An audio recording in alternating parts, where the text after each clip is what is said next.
So, in the whole weight management, weight loss process, metabolic disease, there's always this question about muscles and what happens to muscles as we are losing weight, as we're becoming more metabolically healthy, and in particular, when it comes to fasting, what goes on with muscles, and do we lose muscle mass, and is that a thing? Should we be worried about it? In fact, I was giving a talk tonight, and that question came up, and I thought, hey, why don't we have a conversation about fasting and muscles? Hey, this is Dr. Dwain Woode. That's Wood with an E. The E stands for endocrinology. Here on the channel, I educate, I empower, and I encourage you to take charge of your health and your life, avoid complications, and go to the next level.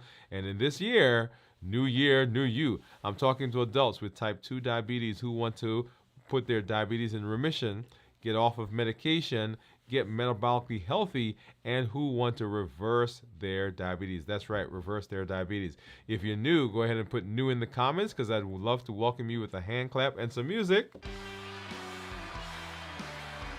and let you know that we are happy that you're here. And if you have questions, go ahead and put those in the comments as we talk throughout the episode of the show tonight. You know how we do, right? We've got some things that we're going to take a look at. Right over here, I've got my glucose meters, I've got my keto mojo and my contour. And then, of course, right below me, you'll see that is my Dexcom clarity report that we'll take a look at in just a minute. And so we can see what's been going on with my blood sugars. And I am right now, I think you saw the thumbnail that says 24 hours, but it's actually 26 and a half hours now that I have been fasting. So we're going to see what my blood sugars are. We're going to see what my ketones are. So if you think you know what my ketones are going to be, go ahead and drop those in the comments and give me your suggestion. We'll say hi here in just a minute. If you've not done so, make sure you go ahead and watch our episodes from Dwain Woode MD Live, which aired this past Monday. And actually is going to be showing again, is going to be recast tomorrow morning. But we are in the process of talking about the COPE model, COPE, COPE. That stands for clarify, observe, pause, process, and pick, and then execute. And this past episode, this past show, we did the final component of the COPE model. We're going to come back and talk about some other details associated with it, but you want to go back and you want to watch that. Also on the YouTube channel, I created a playlist that has the COPE model, all the shows that we've done so far in the COPE model. And also remember, the COPE model is our method of dealing with those food triggers. Remember the food triggers that we have: habits, emotions, access, and taste. So how do we get over that? And that is given by this tool that we're just learning, the COPE model. And so I've created on the YouTube channel, I've created a playlist that is called How to Deal with Emotional Eating. Let's go ahead and pop that back over here. How to Deal with Emotional Eating. And it has all of the heat, the episodes for heat. Should all of them be there. And then, of course, all the episodes for the COPE. All right, so make sure that you get out there and you watch those, because that is just a way of putting all of those together. It's a great resource to get into. All right, so let's go ahead and let's take a look at, we'll say hello to, I think I do see some of our community members out there. And let's see, let's pop this one. There we go. And so I see Steve. Steve is saying hello. Actually, let me change that. I want to do a different one. How about this one? Yeah, there we go. So Steve is saying hello. Pamela is saying hello to everybody. Hello, Steve. Hello, Pam. Hi. And Steve is saying that he thinks that my ketones are going to be 0.6. So a little over, so 28 hours or so of fasting. So we'll take a look, see what that is here in just a minute. But before we do that, let's go ahead and let's do a check-in. Let's do a check-in. You know how we do when we do our check-in. And I like to, before we do the check-in, give a little bit of backdrop, get a little background. So one of the most complicated things that we talk about is diabetes. It actually is a complicated thing, but it's a simple thing. Diabetes is a devastating disease. There are currently over 500 million people on the planet that have diabetes. Here in the United States, over 37 million people. If you combine diabetes with prediabetes, there are over 1 billion people on the planet right now that are living with either prediabetes or diabetes. It is epidemic, it's pandemic in its scale and in its size. And what's so devastating is there are so many associated issues that come with diabetes, like high blood pressure, high cholesterol, polycystic ovarian syndrome.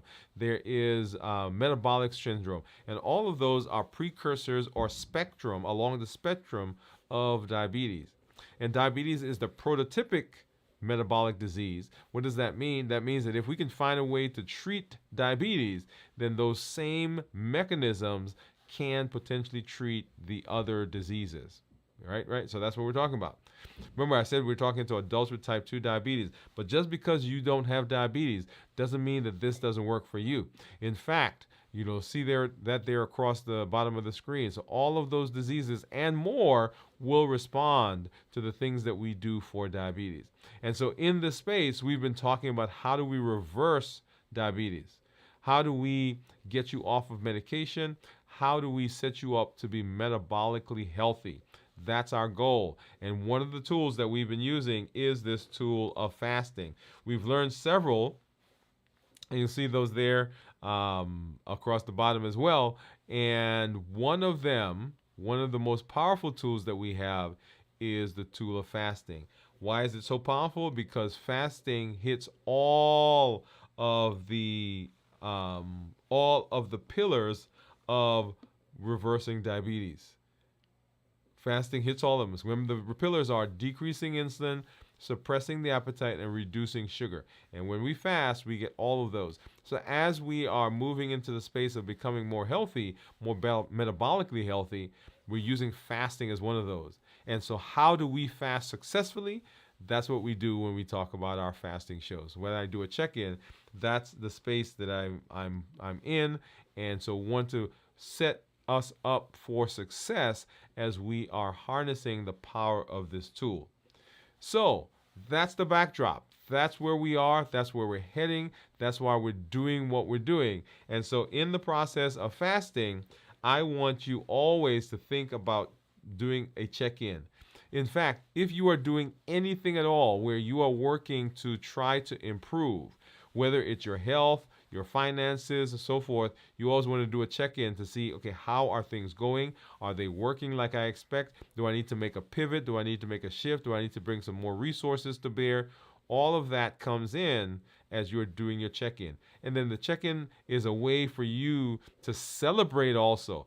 Celebrate those mile markers that may be coming up so that you're not waiting until down the road to celebrate, but as you are hitting them, as you are getting to them, as you are seeing those mile markers being ticked off, those mileposts being ticked off, you can celebrate the progress that you're making. And so when we talk about checking in this space, there are three things that I always want to make sure that I'm looking at. That's how I'm doing physically, mentally, and emotionally. These are the places where people find that they have the most challenges. Because fasting is not just a abstinence from food. It's not just a physical thing. It also encompasses the emotions, encompasses the mind. And so we're checking in to see how we're doing there. As I mentioned, I am a little over 28 hours into this week's fast. As you know, I typically do a 72-hour fast per week.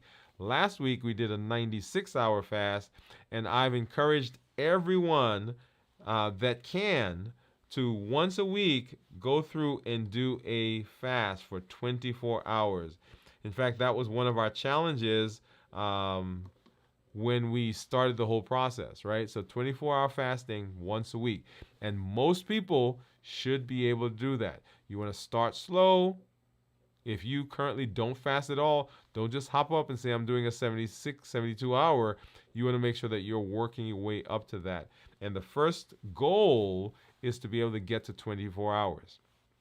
That means, however, that if you're currently not fasting, say you sleep for 8 hours, then add a couple hours to that in terms of your fasting. So you're fasting for 8 hours anyway. So when you wake up, instead of eating right away, just extend that for another 2 hours. So that gives you 10 hours. So you're doing a 14-10. And when you can do a 10 hour, extend that some more. And you're doing a 12 and 12. And then extend it some more. You're doing a 10 and 14. Right? So notice what's happening. We're getting longer and longer in our fasting space. And that allows us to work our way up to be successful in our fasting at least once a week for 24 hours. Okay. All right. So let's go ahead and let's take a look at let's do our check-in. So physically, when we talk about what we're doing physically, often people will feel this, see this, experience this as a lull, as a drop, as a decrease in energy. Right? So that's what people talk about. Or they may say that I feel like I'm lightheaded or dizzy or sweaty. I'm having palpitations. And those will come particularly for people who've not been doing, if we've not done a good job of preparing for the fast. Right? So, and when we do our fasting check-in, we'll talk more about that. But if you don't prepare well for the fast, then that will show up as a decrease in energy. Right? So fasting. So right now, I'm not feeling any of that. I'm not feeling lightheaded, dizzy, sweaty. I'm not feeling as though my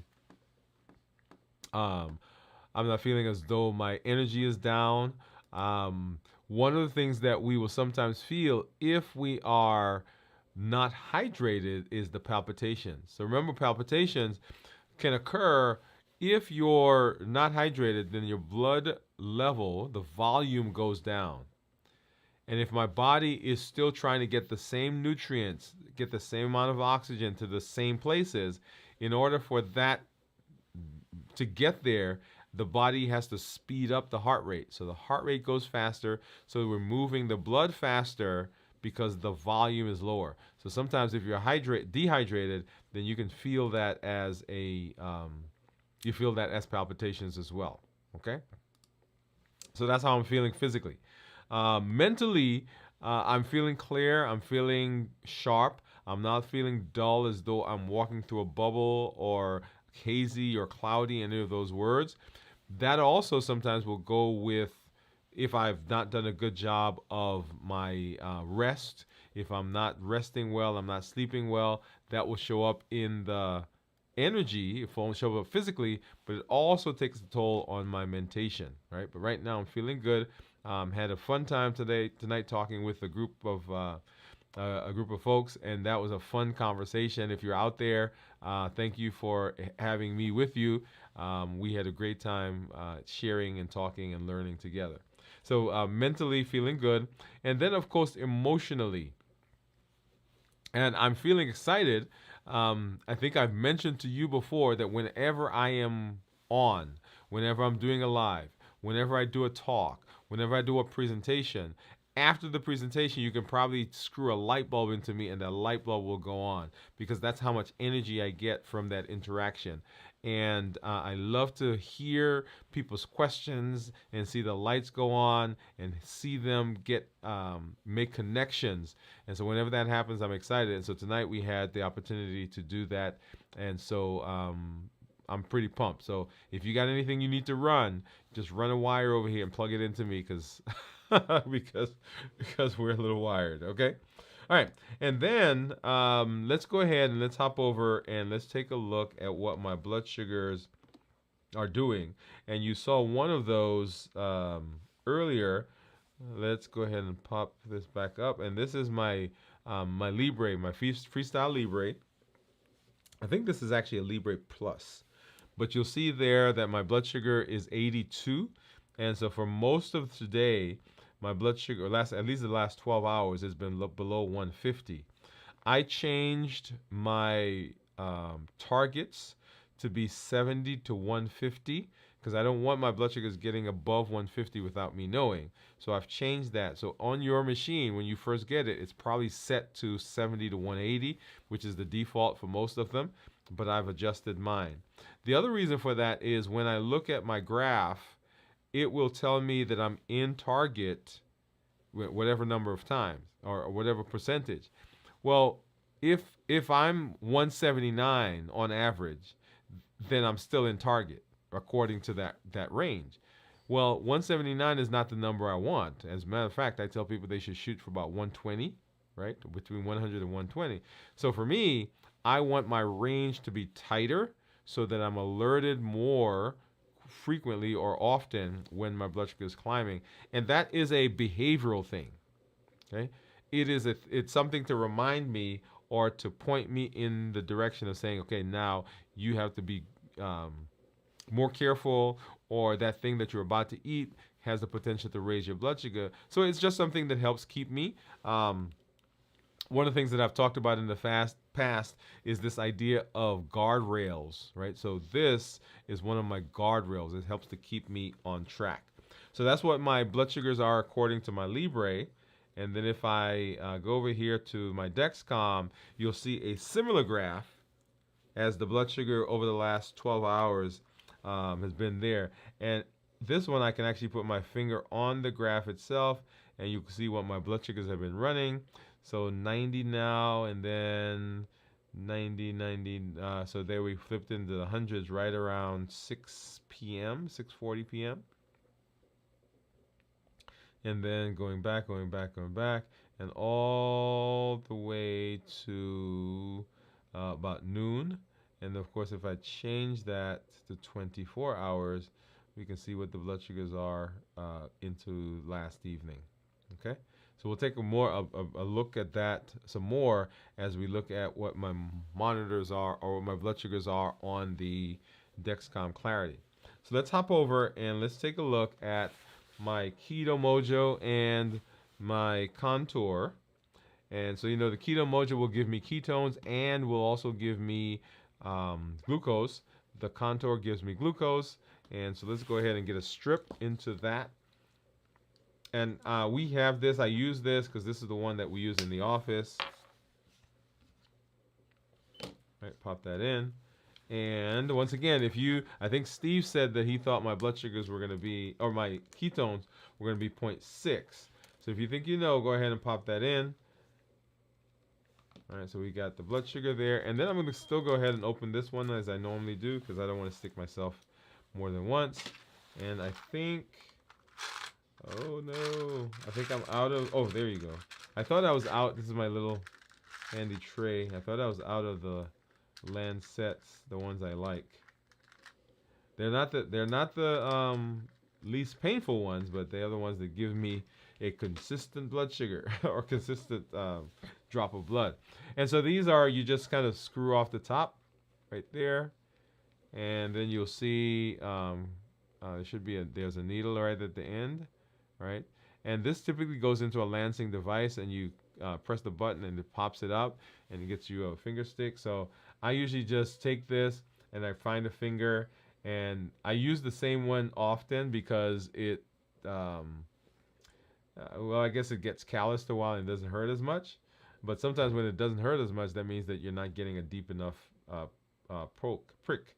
And so I'm gonna go ahead and I just pop these in, and that hurts. So I think I'm gonna get a good drop, hopefully.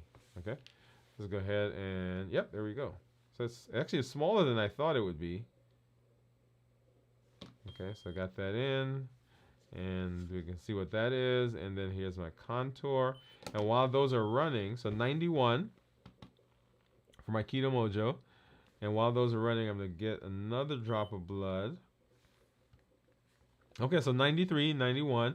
And then my Dexcom, I think, was 90. Yeah. So all three of these are close to each other. And then the odd man out right now is the Libre.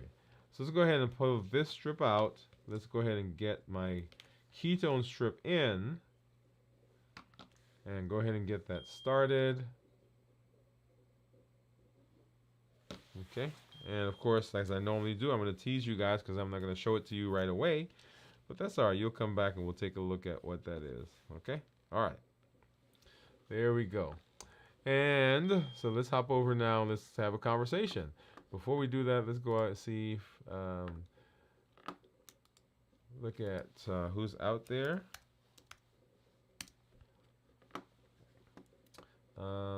There we are. Okay. All right, so let's go ahead. I'm gonna pop that up so we can say hello to some. I think I see someone else that just popped in. So of course we said hello to Steve. We said hello to Pamela. Steve said I finished a 32-hour fast at 6 tonight. I'm assuming. I'm trying to increase my fasting length. I'll eat breakfast tomorrow and attempt a longer fast. Okay, so a 32-hour fast. Yay, Steve, for you. Lightworks says, good evening all. Steve, Pam, rest of the community and family. Hey, Lightworks, how are you? Thanks for joining us. And Steve says his ketones were 2.8 this morning and it's currently 2.0. And as you know, Steve has been doing basically a 1 meal a day kind of fasting. I spent some time tonight talking about some different types of fasting with the group I was talking to tonight. And then Steve says hello, Lights, and Pamela said hello, Lightworks. All right, so let's go ahead and let's talk, right? So fasting.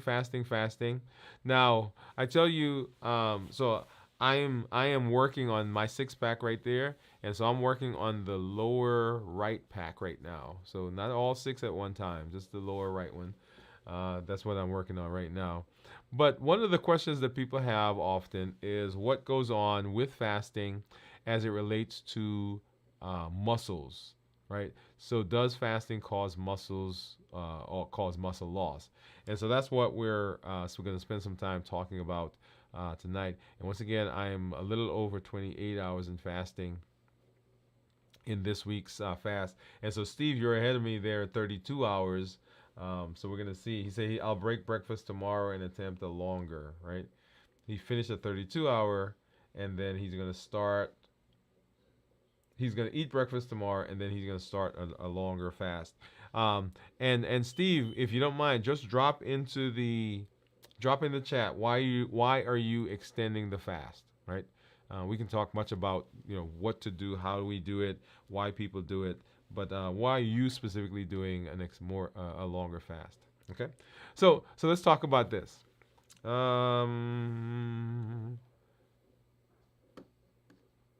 So the body.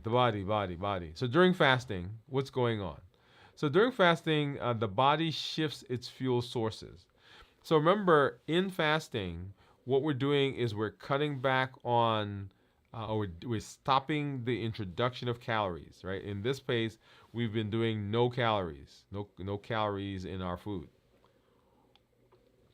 which is why our hydration liquids are water, unsweetened tea, artificially sweetened tea, right? Because we're not doing any calories.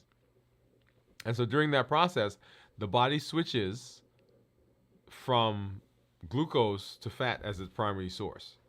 So that's what's going on. And so that's where we start to, and you heard me asking about ketones.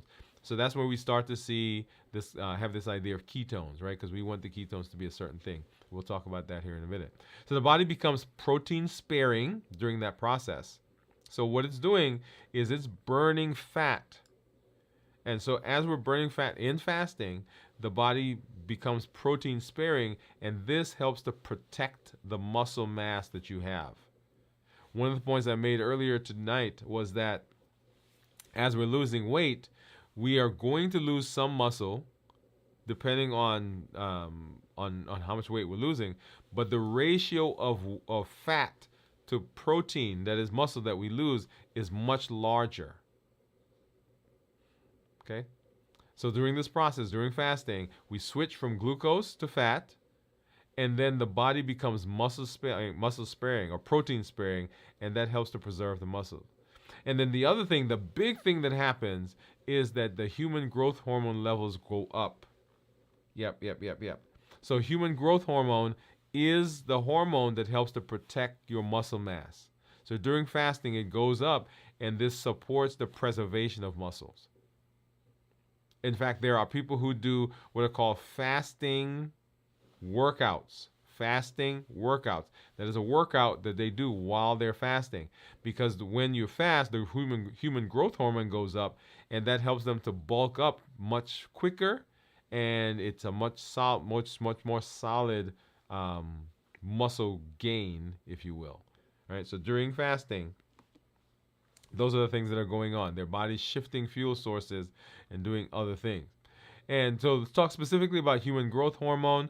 So fasting stimulates the increase of human growth hormone.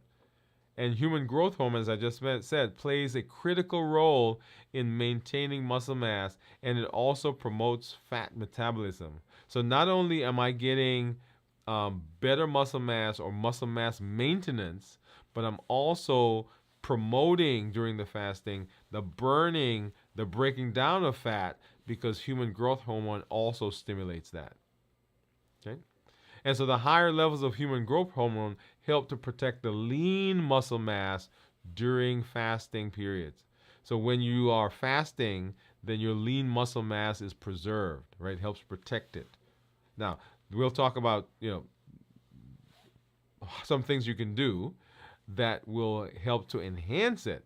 But even in this stage, just the fasting itself can do that. And the reason for that, let me back up and let's make a comment there. So when you're fasting, and I was explaining this, I think I did it on one of my shows, one of the episodes that we did. When you're fasting, you're not putting any calories in. So no calories mean you're also not putting any carbs in. So we're not getting those spikes in insulin as a result of the spikes in blood sugar.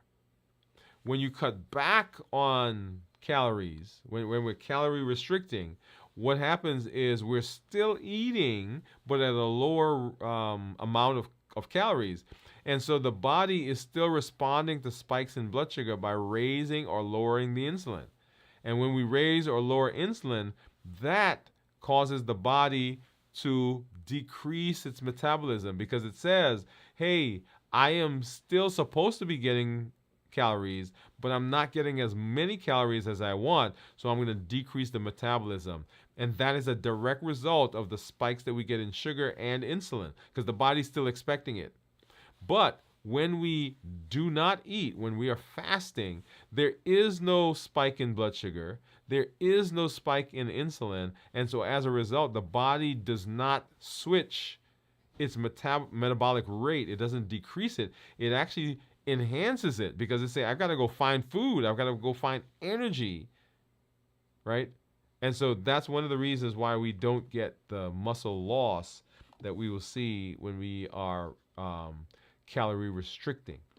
And then the other thing that happens, autophagy helps with muscle repair.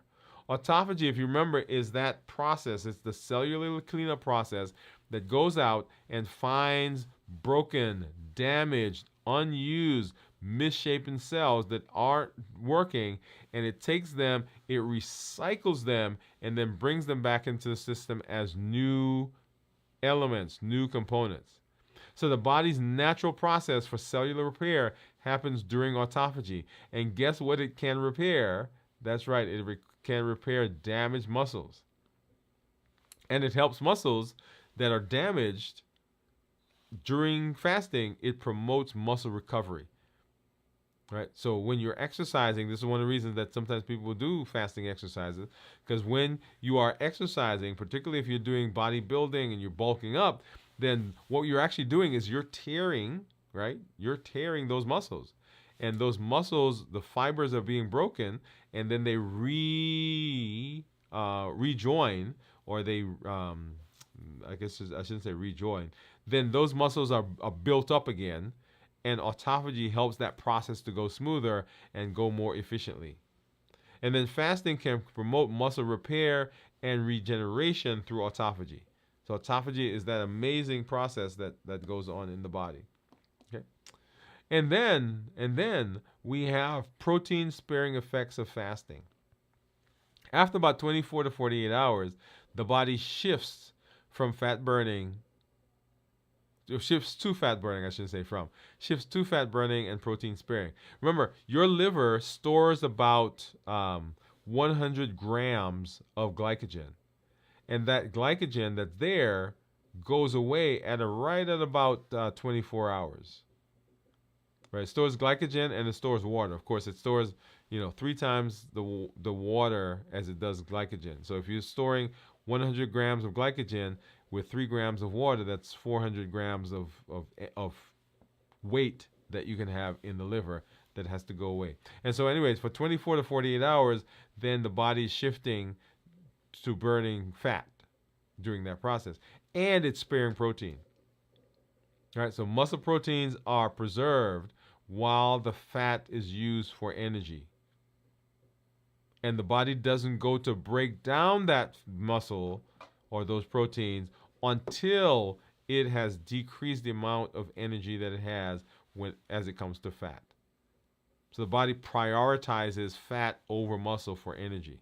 So carbohydrates, then fat, then protein. So in order for you to begin losing a lot of protein, you have to not have eaten for a while so that all your fat stores are depleted. And now the body says, hey, I don't have anything else from here, so let me go find some more things to burn for energy, and that would be protein. Okay? All right. And then exercise and fasting. So this is what I was talking about when we talk about the fasting workout. The fasting workout. So light resistance training during fasting supports muscle retention. Right? So when you do some resistance training, that enhances the muscles.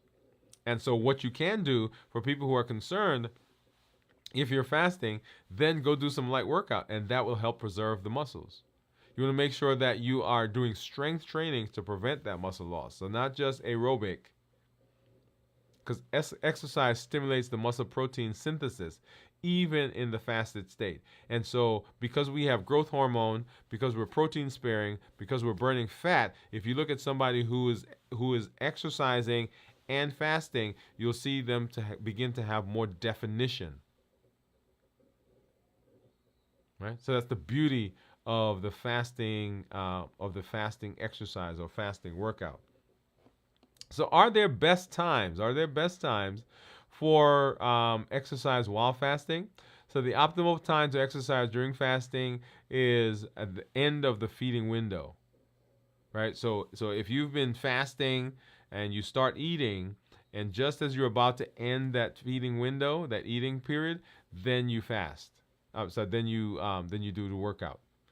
So timing workouts to align with the peak energy, right? Because you're eating. And the energy is right there. So energy is going up. And this goes back to when we do our review of fasting that we do on Fridays. We talk about the postprandial period, that first 6 hours. And what's going on in the postprandial period is the body is breaking down the food that you just ate. It's absorbing it. And so typically energy level is high because you just ate. The glucose levels are high because you just ate. And the insulin levels are high because you just ate. Okay? So timing it so that you work out during the time when you have the biggest burst of energy will help. And so light resistance, body weight exercises, walking during fasting, those are all effective ways of helping to preserve muscle mass while we're fasting. And of course, there's some nutritional strategies, right? Because we can't get away from the food that we eat, right? Food is medicine. You get a bigger bang in the kitchen than you do in the gym. So break your fast with high quality protein to support muscle recovery. So we don't want to do a lot of processed, highly refined carb foods because that doesn't set us up for success, right? You want to incorporate healthy fats, lean protein, nutrient-dense foods, and this is during your eating window. This is during your eating window. So eating nutrient-dense foods during the eating window sets you up for success during the fasting window. Because the proteins that you've eaten, the fat that you've eaten, they help to satiate you or keep you keep you satisfied longer, so that those first several hours when you get into fasting, there's not that big craving. There's not that feel like I'm missing out. There's not that feel like my stomach is hungry, so my stomach is empty, so I got to put something in it. The protein and this fat will help with that.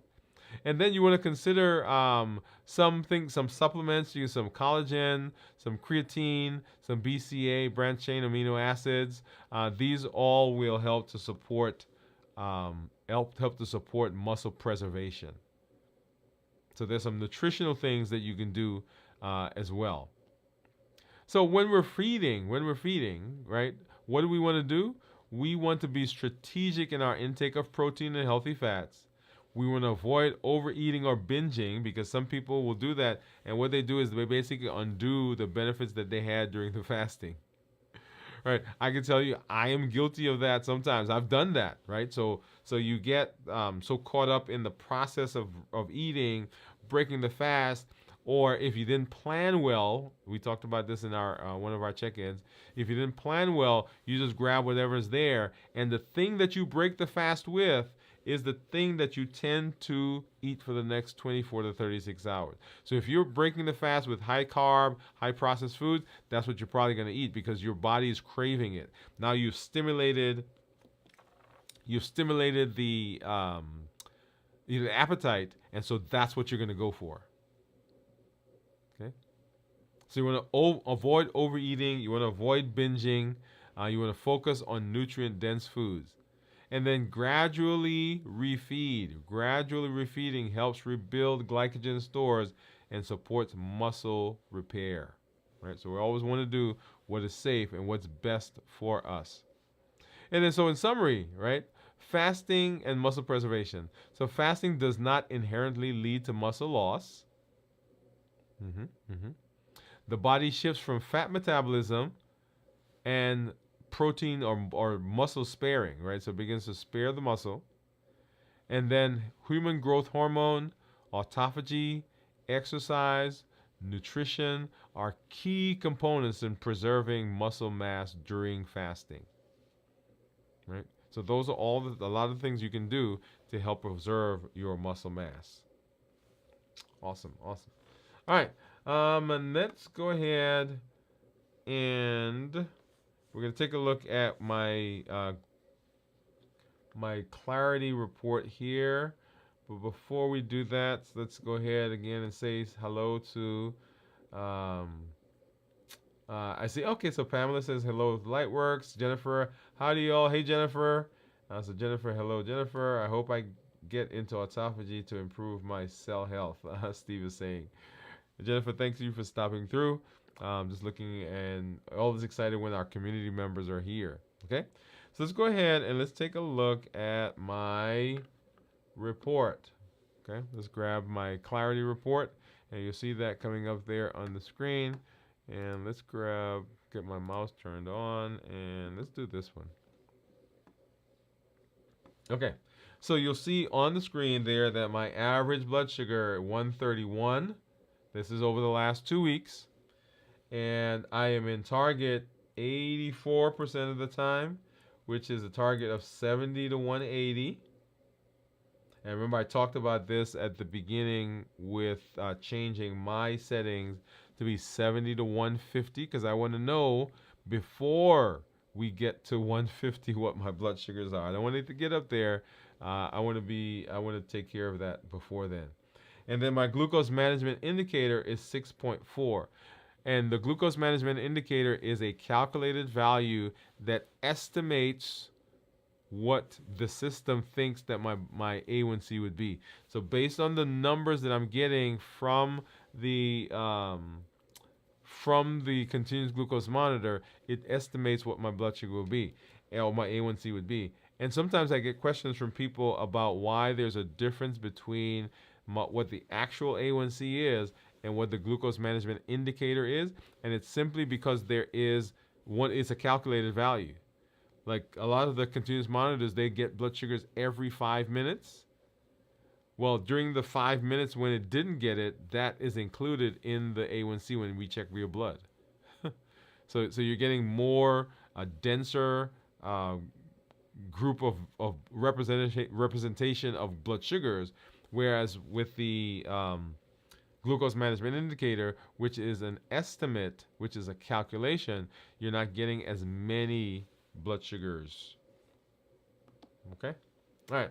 So let's get back over there. And so what we're taking a look at now is what my monitor is showing. Okay. And so if I changed to 14 days, 90 days, you see my average there is probably about 130, 134 is what my blood sugar average is for the last 90 days. I am in target 87% of the time. That's 70 to 180. And my glucose management indicator is a little higher, 6.5 versus 6.4. And then if I go ahead and we're going to take a look at the daily graphs to see what my blood sugars have been running. Get that come up there in just a moment. And so I started fasting right in here yesterday. And you'll see, well, let's back up a little bit. Let's back up a little bit. We want to go to last week. Okay, so last week we did a 96 hours, actually a little bit more than 96. And you'll see this is the last day of my fast last week. And you see those blood sugars running in the 60s to 70s. And then as I started eating, you see that it started climbing and it got up to 190s, I think. Yeah, okay, it was a 201, right? And those were nuts and cheese, by the way. And then into Saturday, and then we started eating Saturday afternoon, and so we're up in the 200s. Comes down nicely into the 130s, and then on Sunday, I think this was cookie. These were cookies right here. Yeah, I think those were cookies that caused that hump. And then on Monday, started fasting right in here. And so blood sugar was like 128. And then 24 hours later, which is today, then we're 97. So 128 to 97, which is great, right? Because we want that blood sugar to continue going down. And so we'll see what that blood sugar is as we continue to fast into tomorrow. And so now let's take a look at ketones. And I think Steve had said, let's see, where are we? Steve said, yeah, I can't get to my thing, right? So Steve says 0.6, I think is what he said, 0.6. And so let's go ahead and take a look at what my blood sugars are, or my ketones are. And to do that, let's hop over. We're going to take a look at this guy. And let me go ahead and actually let me get out of this for a minute.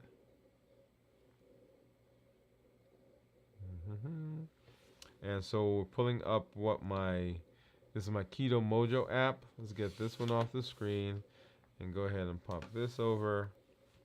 And so here is my Keto Mojo. Let's go ahead and turn that on. And let's go ahead and get it synced. And we're pulling in, and drum roll, please. All right. And, oh, wow. Steve, look at that.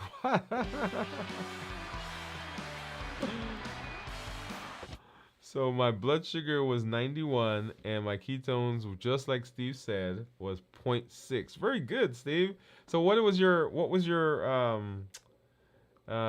formula? What's your formula? So when we talk about ketones, let's take a look at this graph first.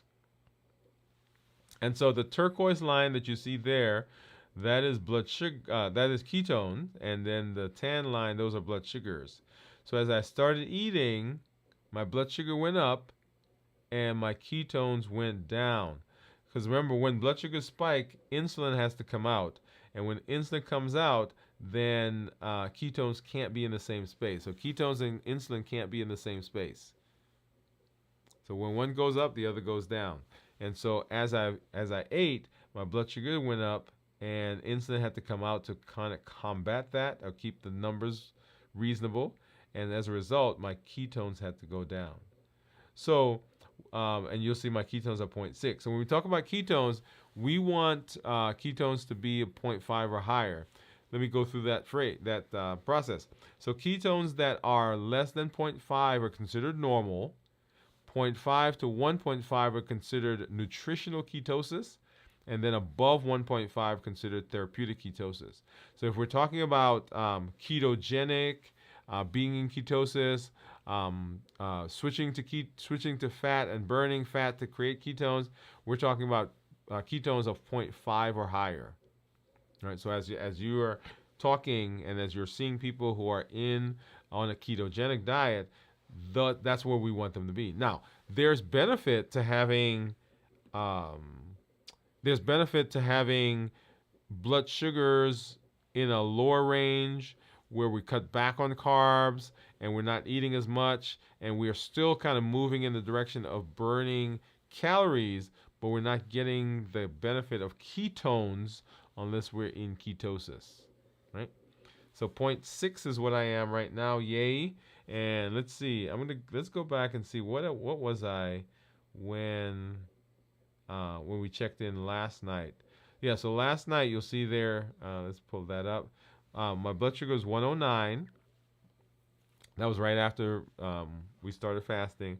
And my ketones were 0.1. So there wasn't a whole lot of ketones in there. Okay. Right. So that was yesterday. And so now, let's see. Are you guys seeing that? Let's do that. There we go. So 109 for my blood sugar and zero 0.1 for ketones. Awesome. All right. And so as we are moving in this space, as we're talking about reversing diabetes, improving metabolic disease, blood pressure, cholesterol, fatty liver, polycystic ovarian syndrome, and on and on and on, obesity even. What we want to do is I want to let you know that you have the potential for charting your destiny. Whatever's happened in the past is gone, but you can make a change right now to set yourself up for metabolic success.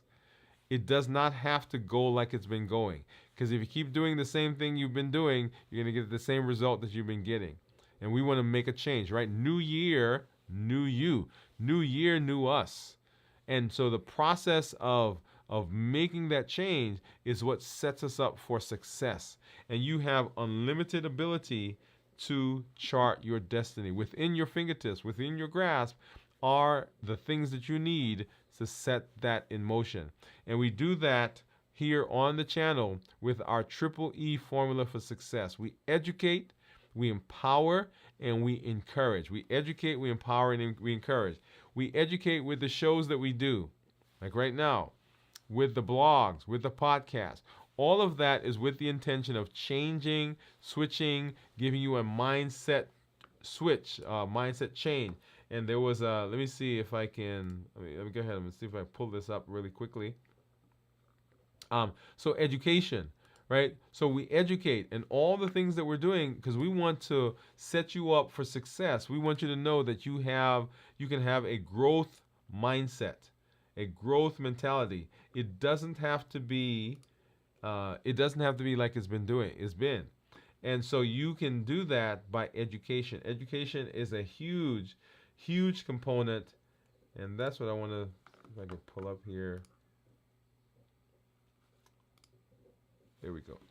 And so education is a huge component. I want to read this here. Let's see, where are we?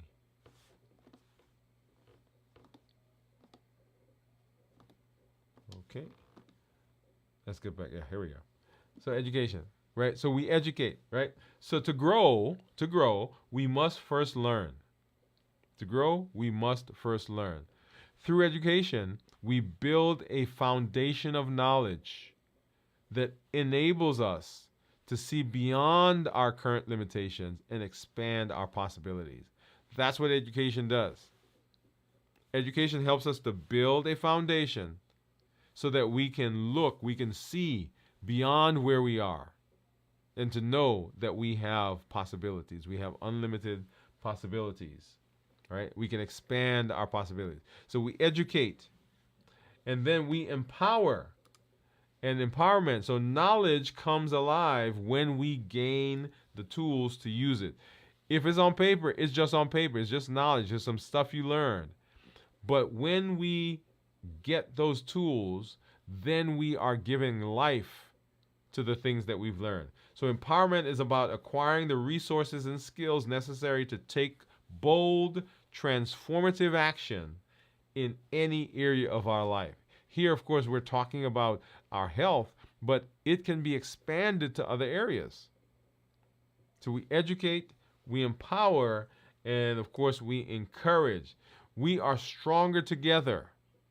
We're stronger together. Encouragement comes from surrounding ourselves with a community that lifts us, holds us accountable, and keeps us motivated through our journey. So that's the benefit. That's the power. That's the ability to access at your fingertips those resources, access the potential that's there that will set you up for success. So unlimited power, unlimited potential is what you have access to. So we educate, we empower, and we encourage. And you are a huge part of the community that we're building. That encouragement, yep, you're in there. You're in there. And remember that we have some things that will try to push us off of our eating plan. And they are given by these triggers. The triggers, habits, emotions, access, and taste. The habits that we form, the routines that we go through. Not because we're hungry, but just because. Because it's lunch. Everybody's going to lunch, so I'm going to eat even though I'm not hungry. Or I want to eat even though I've said I'm going to be fasting. But those social cues. We go to the movies and we eat popcorn just because that's what we do. Somebody comes over to visit and we have coffee and we have a muffin. Why? Just because we do. We're socializing. So we eat because of habits. We eat because of emotions. When we're angry, when we're lonely, when we're tired, when we're frustrated, when we're bored, when we're sad, even sometimes when we're happy. And I think of the emotions kind of like a roller coaster.